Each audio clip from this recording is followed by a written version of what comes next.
Bea Alonzo, hindi na naman raw matutuloy ang kasal kay Vincent ko. Usap-usapan ngayon ang ulat ng Philippine Entertainment Portal o PEP at ng Abante, na makakansela raw ang kasal nila sa Spain sa darating na ika-16 ng Mayo. Isa sa mga dahilan rito ay hindi raw pumirma ang A-list actress sa prenuptial agreement nila ng business tycoon. Iginigiit raw ng pamilya ng negosyante na pumirma si Bea ng prenup bago ang engranding kasal nila sa Spain. Ayon naman sa PEP, ay may idinagdag raw na kondisyon si Mrs. Ko, kaya napaatras ang aktres. Isa raw sa idinagdag ni Mrs. Ko sa agreement ay titira silang dalawa sa bahay ng mga magulang ni Vincent. Pero tumanggi ang aktres sa kadahilanan na gusto raw bumukod ni Bea. Kasalukuyan, ay nakatira naman raw ang Pure Gold CEO sa kanyang kondo. Ayon raw sa ilang Filipino-Chinese, ay talagang normal lang sa kanila na ginugusto ang makasama ang buong pamilya sa iisang bubong. Maliban rito, ay may pag-aalinlangan raw ang pamilya ng lalaki, kung sakali ay ikakasal sila. 45 na si Vincent at 38 naman si Bea. Ikinabahala nila kung magkakaapo ba sila. Dati nang bulong-bulungan na hindi bet ni Mrs. Ko ang magiging manugang niya.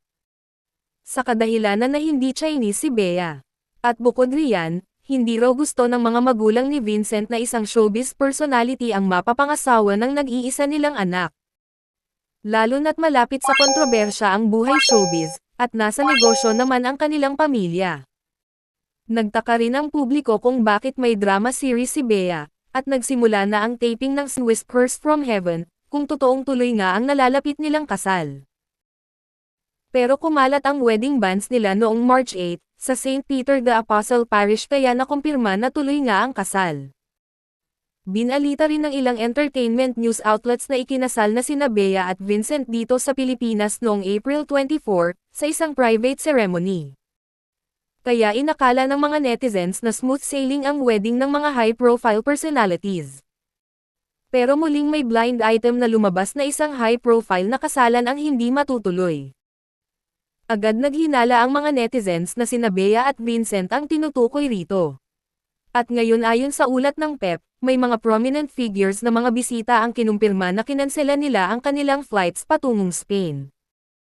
Ayon sa couple na malapit sa aktres, hindi raw sila makakalipad sa Spain dahil may iniinda ang misis niya na sakit sa tuhod.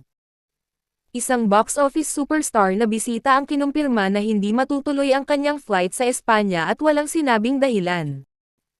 Kaya maari na raw mag-guest sa concert ang naturang superstar. Ang totoo raw ay matagal na palang on and off ang kanilang kasal. Nakatanggap na raw ng abiso ang mga bisita at humingi rin ng dispensa ang couple sa abala dahil sa mga pagbabago ng wedding schedule. Ikinagulat rin daw ng production staff ng seryeng Whispers from Heaven, nang biglang itinigil ang taping na walang sinasabing dahilan.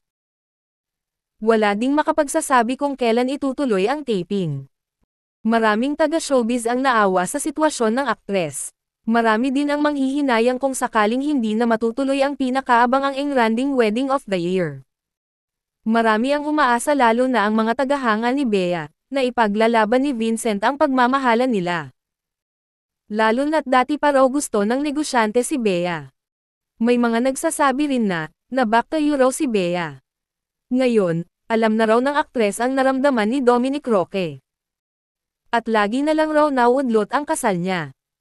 Anong say nyo rito? Comment down below. Kung bago ka pa sa channel ko ay huwag kalimutang i-like, subscribe, share, at magkomento.